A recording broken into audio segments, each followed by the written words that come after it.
Hello pipe community, Barepipe here. It's time to get into the Stanwell 35 restoration, and as you can see, pipe's done. Now when I started this one, I thought this would be maybe a two-part video, and that I would give you kind of a grand overview of how a restoration is done from beginning to end.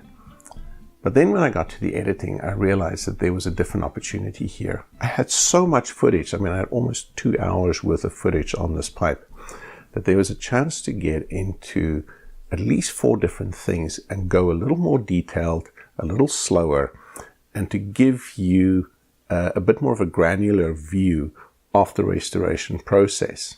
So I've edited down from roughly 2 hours to just over 40 minutes. And I'm going to change things up a little bit. I'm going to release this as a 4-part series, and I'm going to do that within the next few days so that you get all 4 parts in really quick succession, instead of dragging this out over 2 months. If I did this at my regular pace of putting a video up every 2 weeks. So forgive me for flooding you with videos, but hopefully you enjoy them. So without further ado, let's get into the restoration of my favorite pipe.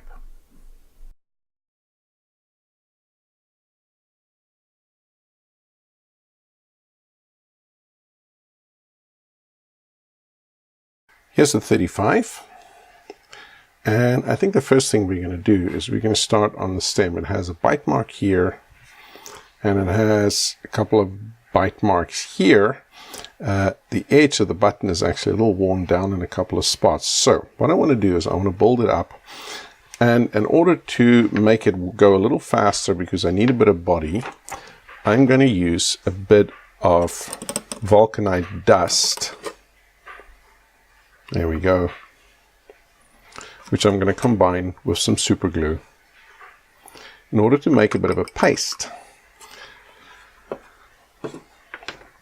If you use the super glue on its own, it's not very effective because of the fact that it dries very thin and it doesn't really have much body once it's dried. So you mix in a little bit of vulcanite dust like this, it turns into a nice little paste like this.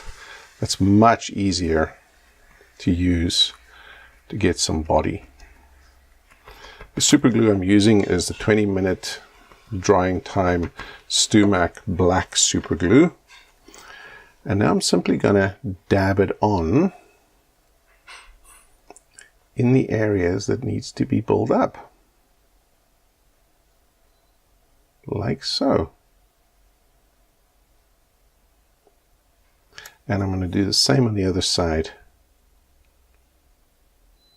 especially these areas where the button needs to be rebuilt. And what I'll do with this afterwards is I'll sand it back down again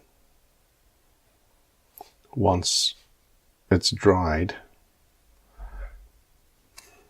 For now I just want to have a nice, and I'm kind of pressing down on it a little bit because I want to press out any air bubbles.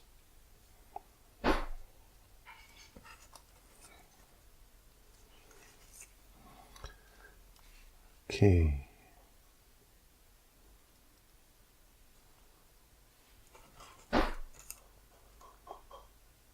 That looks good.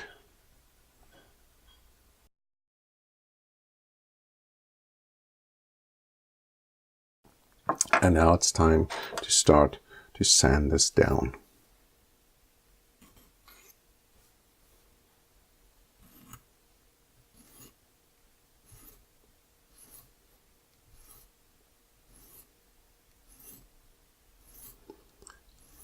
And with this you go slowly. You take your time. Because once you damage it, you have to start all over again.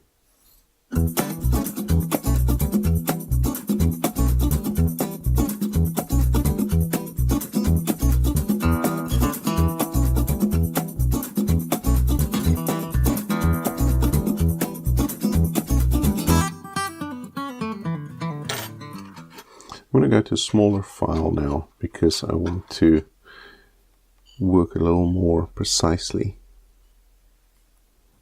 This takes off less.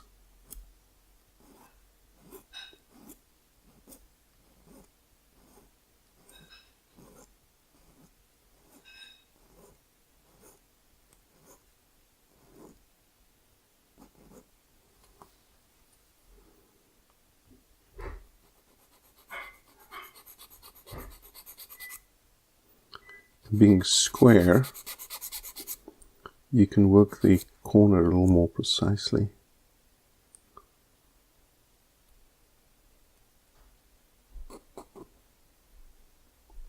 Just looking for the edge that has, actually, you know what, I want to use a different one that has a serrated edge.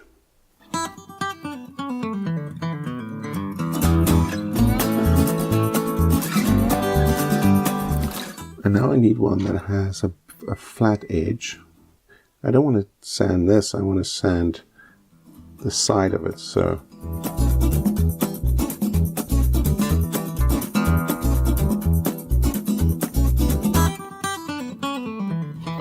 this is a little bit of 600 grit sandpaper.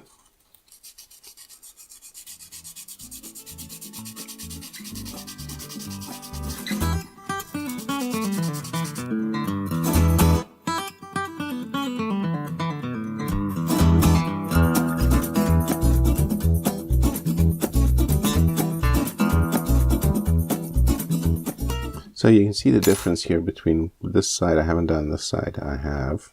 So I've done the rough sanding on this now. Now it's a matter of, you know, evening out and smoothing out everything. This side still needs to be done. So on this side I'm starting out with a big file again.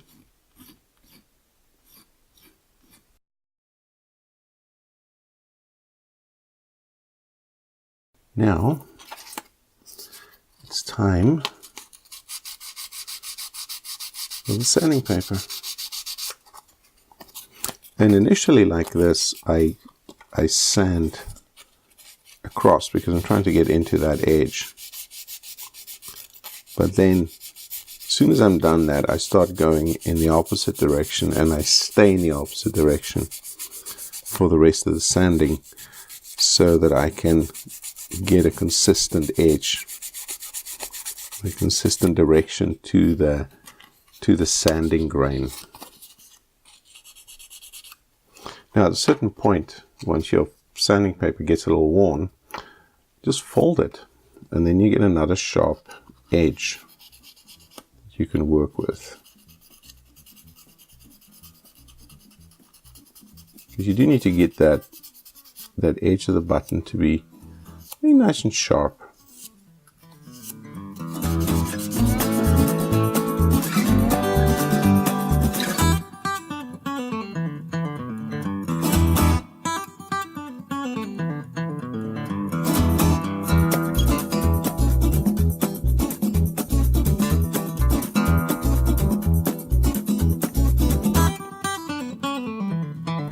A little bit of moisture gives you a very quick indication of whether you are there. That's looking very good. Okay, so now it's this side's turn. I'm going to do the same thing.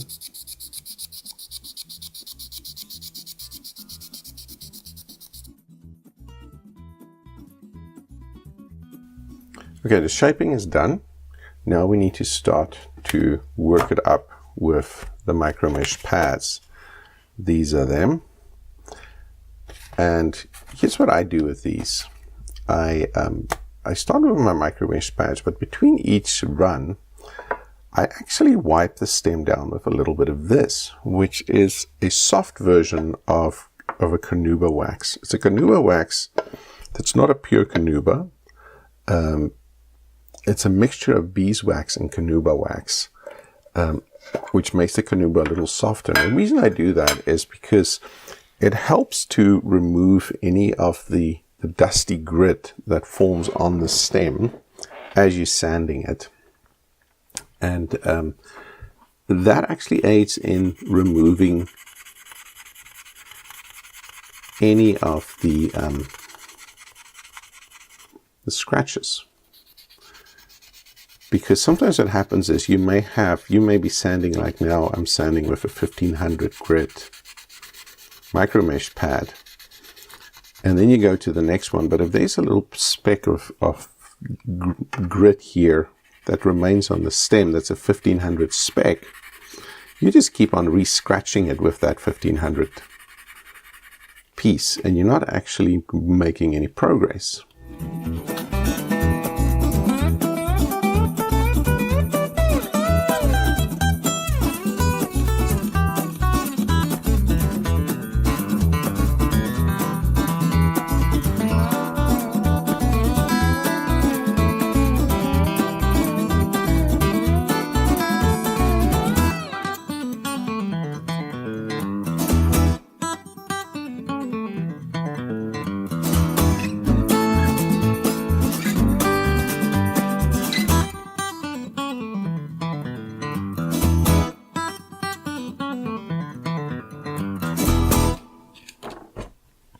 Final grit, 12,000.